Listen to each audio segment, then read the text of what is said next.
What's doing, everybody? Welcome back to the channel. Thank you for tuning in. I appreciate you as always. If you've never been here before, please check out over 400 videos that I have. Go on a binge, check out some of the content, subscribe to the channel. Everybody else, welcome back. What we're going to talk about today is post-release supervision. For those of you that have never been here, I served 17 years in the New York prison system, so I know the prison system pretty well. And post-release supervision is a type of parole. After you serve your prison sentence, a lot of times there is parole attached to that.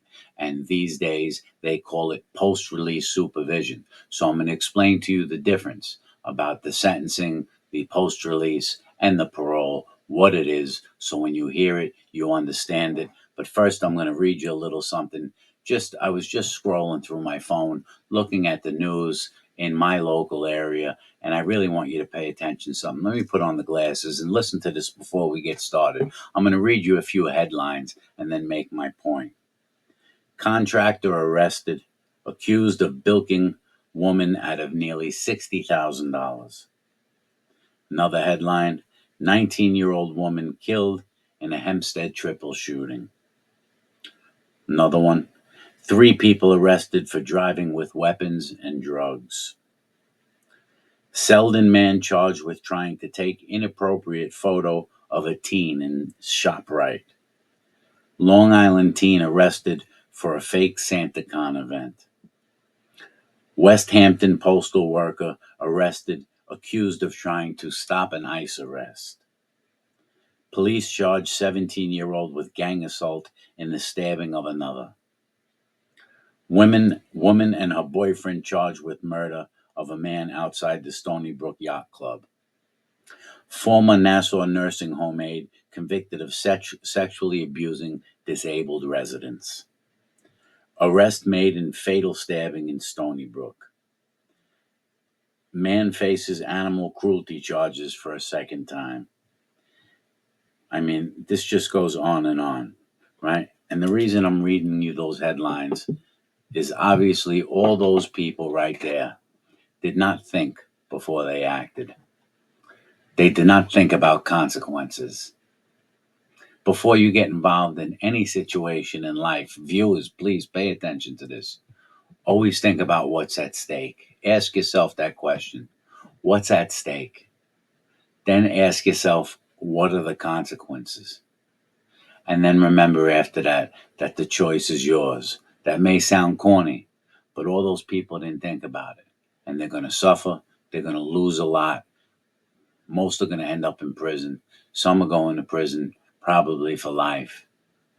And it could have been a normal day for them until they decided, without thinking about the consequences of their actions, without thinking about what's at stake. So I know my viewers are more intelligent. Pay attention to your behavior. Live a normal life. Refrain from anything negative. It's just not worth it. It's not worth it. Let's get into the parole and the probation thing. There's something called the determinant sentence. These days, when you're sentenced in front of a judge, especially in New York State, a determinant sentence means a fixed sentence, a 20-year sentence, a 10-year sentence, a 5-year sentence. You have an exact number, and you're going to serve that number, and then you're going to have what's called post-release supervision. What I was sentenced on was something called an indeterminate sentence. That was, I had to serve 12 and a half to 25 years. It's indeterminate, right? So I could have been released after 12 and a half, but they were able to keep me up to 25. I ended up serving 17. Okay, that's an indeterminate sentence. What's also referred to as a split sentence. And then I was given 8 years of parole afterwards. Okay, so it's really not that too hard to follow. Out of the 12 and a half to 25-year sentence, I served 17, which means I had 8 years left on the sentence when they released me. So instead of them making me fulfill those 8 years, they gave me the 8 years on parole, but they ended up releasing me off of parole early. So that's what parole is. But these days, right? Well, I should say parole is you're finishing your sentence out in society. In other words, the system is giving you an opportunity.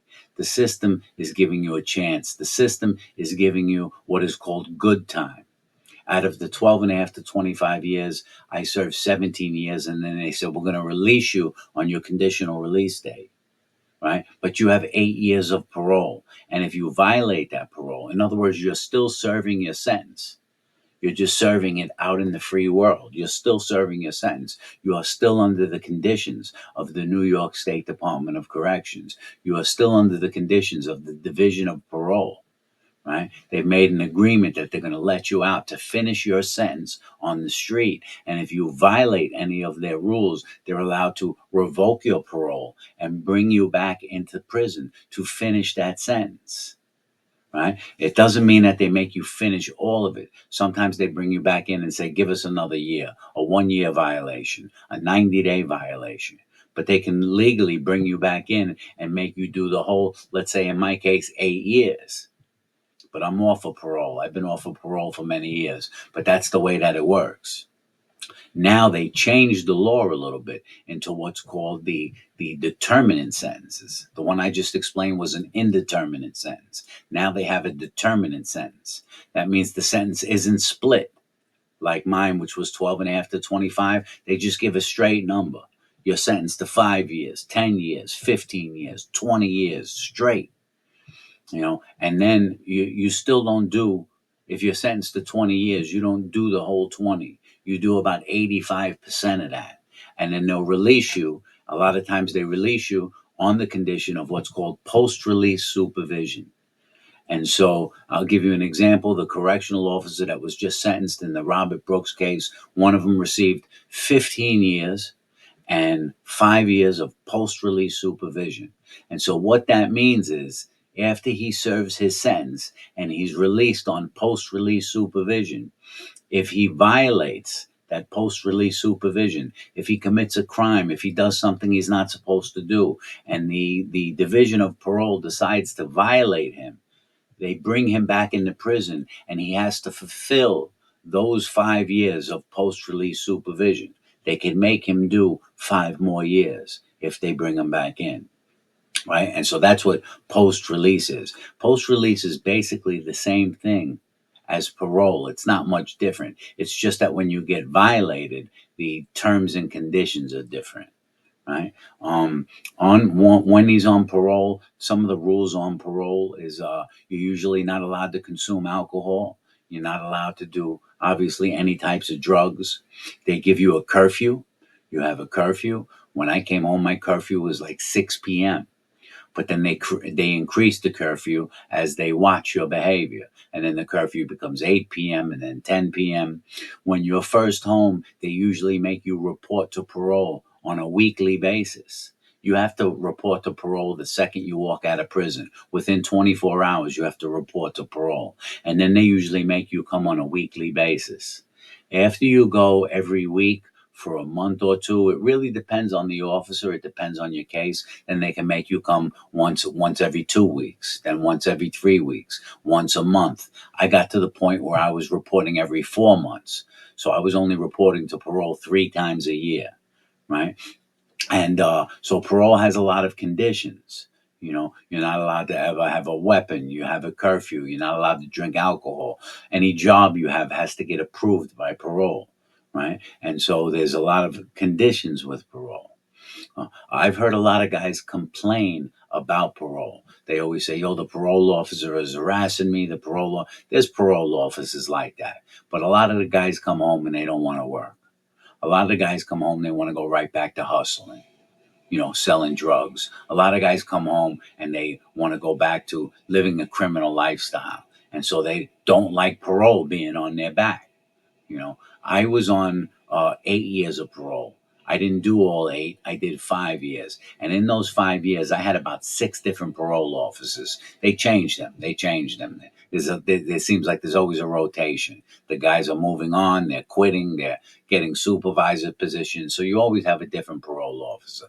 Out of the 5 or 6 parole officers I had, not one of them ever harassed me. Not one of them ever bothered me. right? As long as I wasn't getting in trouble, as long as I wasn't getting arrested, and as long as I made the curfew, because once in a while they would check on you for the curfew. Let's say you got a 7 o'clock curfew. I'm in my house hanging out. All of a sudden, I get a phone call, and it's my parole officer. Hey, Joey, what are you doing? Nothing. I'm sitting in my house. Come outside and say hello to me. It's just making sure that I was home for my curfew. If you're not home for your curfew, that's a violation. So hopefully that gives you a quick breakdown on the difference of parole and post-release supervision. There's not much difference. Probation is a different story. Probation is what they put you on instead of putting you in prison. In other words, they're giving you a chance. We're going to give you, let's say you're in the county jail for 6 months and then 3 years probation, 5 years probation. If you violate that probation, you could end up in prison. Probation is what they give you instead of putting you in jail. Parole is what they give you when you get out of prison. And that's a basically simplistic breakdown on post release supervision and parole. Any questions? All you have to do is ask. You guys take care.